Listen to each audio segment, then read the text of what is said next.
together, and now we want to open them up. So we sewed the two pieces together with the smallest piece on top. For pressing, I want to turn this over. Now this is just something I do. I don't know if this is a thing, but this is how I work with my pieces. First off, rather than just going right into trying to open this up, what I do is called setting the seam. Setting the seam is taking your iron and you're pressing the seam. What that does, it almost makes sort of a perforation, little indents into the fabric where the stitch line is, and it helps you keep a nice crease. And what this also does by setting your seam from the opposite direction that you sewed it, so this is the large piece up, what it does is it sort of eases the tension of the thread and the fabric, and even flattens this out even more. After you've set your seam, finger press the seam open. If you kind of use your nail, make sure everything's nice and flat and the seam is open, just go along and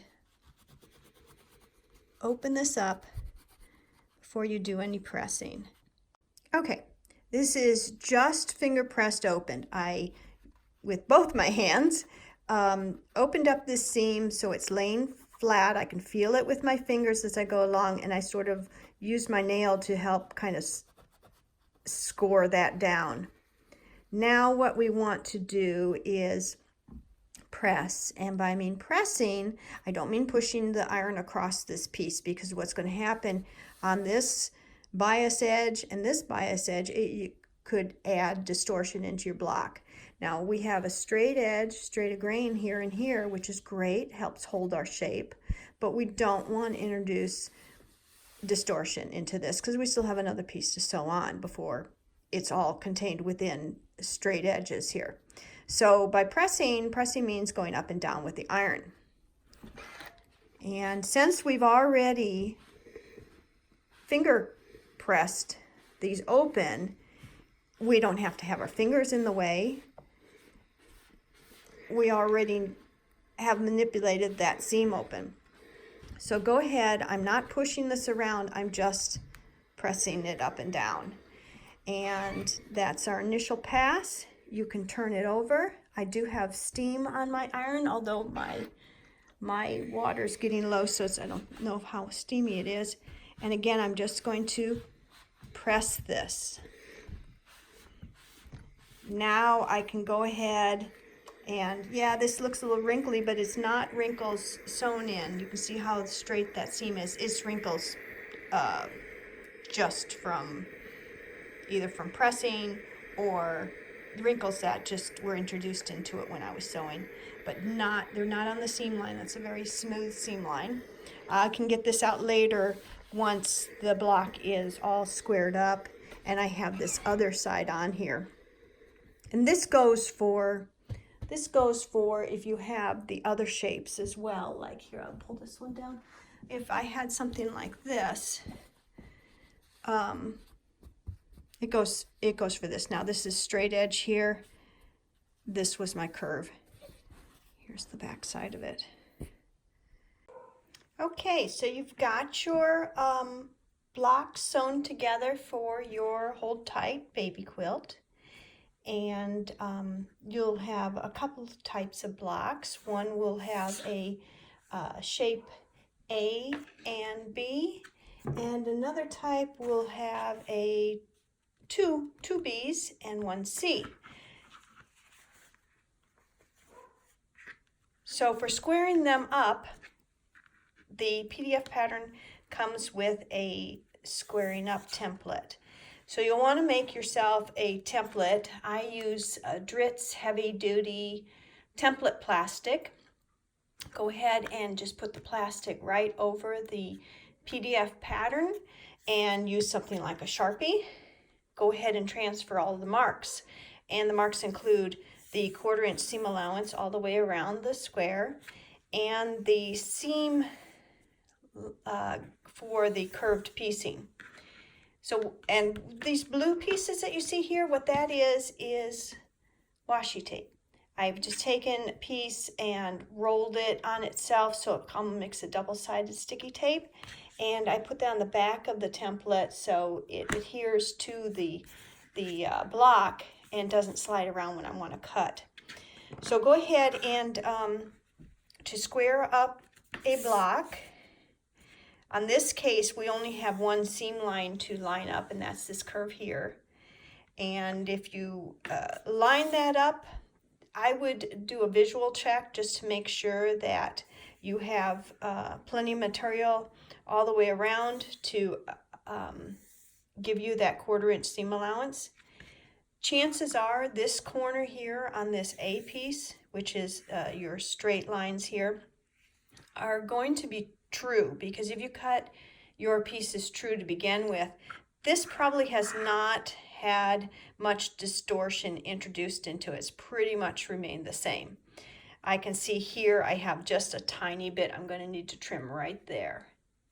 But most you're trimming, and that is because when I made the templates for this shape here, I added in a little extra wiggle room for you. So you're always going to do some trimming along this B shape. So what you'll want to do there, either you can, because this is a thick enough plastic, if you're careful enough, you could just take your rotary cutter and carefully, so you don't cut yourself or slide off. Having a sharp rotary cutter is better because you're going to put less pressure on the fabric and less chance for it to slide off. You could just trim it that way, or you can go ahead and use a straight edge ruler, line it up to the plastic, holding everything down, and now you've got a thicker guide to use for trimming. And go ahead and take a look all the way around. Sometimes like these little corners are going to need, and I could use the straight edge for that if I wanted to. Safety first and all. Chances are some of those are going to need a little trimming up. I mean, you have the opportunity here to start with basically squares. So go ahead and trim that up. And that is going to be as good as a square. Because half your blocks for this quilt are already squares already cut. So there's no piecing required on those. So go ahead and take that off. And then to do this other shape, and here, let's take a look at that. I have a nice 1/4 inch on either side there. On here. This one, as you notice on the template, we have the 2 lines for this entire shape. So, and we have 2 B pieces. So that means all 4 sides of this one are going to need some trimming. So what you're really going to be lining up here is this curve.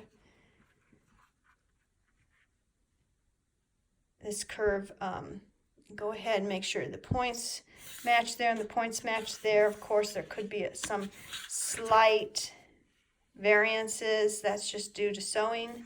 But for the most part, like this side is pretty much hitting, not quite there, but it's pretty much hitting everything else.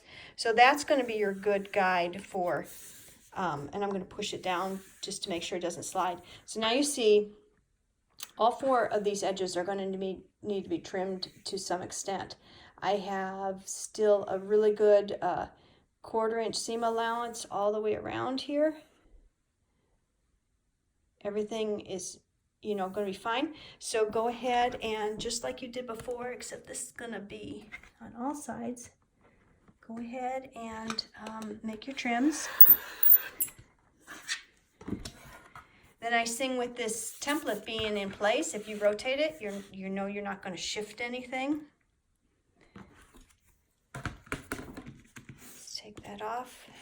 And you can reuse this several times. As you can see, that washi tape stays sticky. And there we are. And